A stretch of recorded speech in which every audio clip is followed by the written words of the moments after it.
வணக்கம் மக்களே. இன்னைக்கு நம்ம வீட்ல யாருக்காவது ஒருத்தருக்காவது இந்த சுகர் ப்ராப்ளம் இருக்கத்தான் செய்யுது.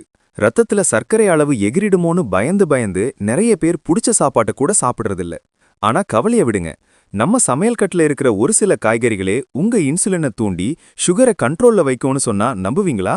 அப்படி என்ன காய்கறிகள் சாப்பிடலாம், எதை தொடவே கூடாது? இதோ ஒரு முழுமையான விளக்கம் உங்களுக்காக. வீடியோக்குள்ள போறதுக்கு முன்னாடி ஒரு லைக் போட்டுட்டு நம்ம சேனலை சப்ஸ்கிரைப் பண்ணிக்கோங்க. ஏன்னா இது உங்க ஆரோக்கியம் சம்பந்தப்பட்ட விஷயம். எதை சாப்பிடலாம்? முதல்ல சர்க்கரை நோயாளிகளுக்கு ரொம்பவே நன்மை தரக்கூடிய காய்கறிகளை பார்த்துடலாம். டர்னிப், கோசுக்கிழங்கு.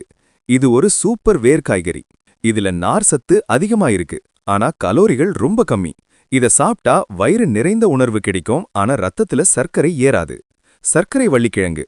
பேருதான் சர்க்கரை, ஆனா இது உருளைக்கிழங்கை விட ரொம்ப நல்லது. இதுல லோ கிளைசெமிக் இண்டெக்ஸ் இருக்கு. அவிச்சு சாப்பிட்டா விட்டமின் சியும் கிடைக்கும், சுகரும் கண்ட்ரோல்ல இருக்கும். முள்ளங்கி. இது ரத்தத்துல இருக்கிற கொழுப்பை குறைச்சு குளுக்கோஸை உடம்பு கரெக்டா உறிஞ்ச ரொம்பவே உதவியா இருக்கும். கேரட் மற்றும் பீட்ரூட். கேரட்டை சமைச்சு சாப்பிடுறது ரொம்ப நல்லது. பீட்ரூட் சாப்பிட்டா இன்சுலின் சுரப்பு அதிகமாகும். வாரத்துல ஒரு முறை கண்டிப்பா உங்க உணவில சேர்த்துக்கோங்க.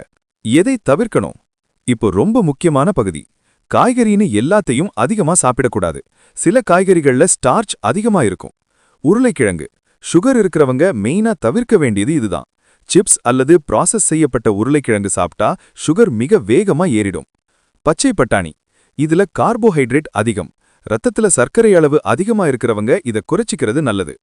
மக்காச்சோளம், கார்ன். மற்ற காய்கறிகளை விட இதுல இனிப்பு சத்து அதிகம், சோ ஒரு அளவோட மட்டும் எடுத்துக்கோங்க. பூசணிக்காய்.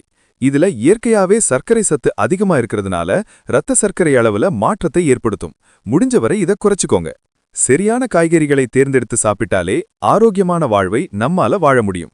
இந்த தகவல் உங்களுக்கு பயனுள்ளதா இருந்தா உங்க நண்பர்களுக்கும் ஷேர் பண்ணுங்க. உங்க வீட்ல யாருக்கு சுகர் இருக்குன்னு கமெண்ட்ல சொல்லுங்க. அவங்களுக்கான டயட் டிப்ஸ் பத்தி அடுத்த வீடியோவுல பேசலாம். இது ஃபேக்ட்ஸ் தமிழா 360. நன்றி.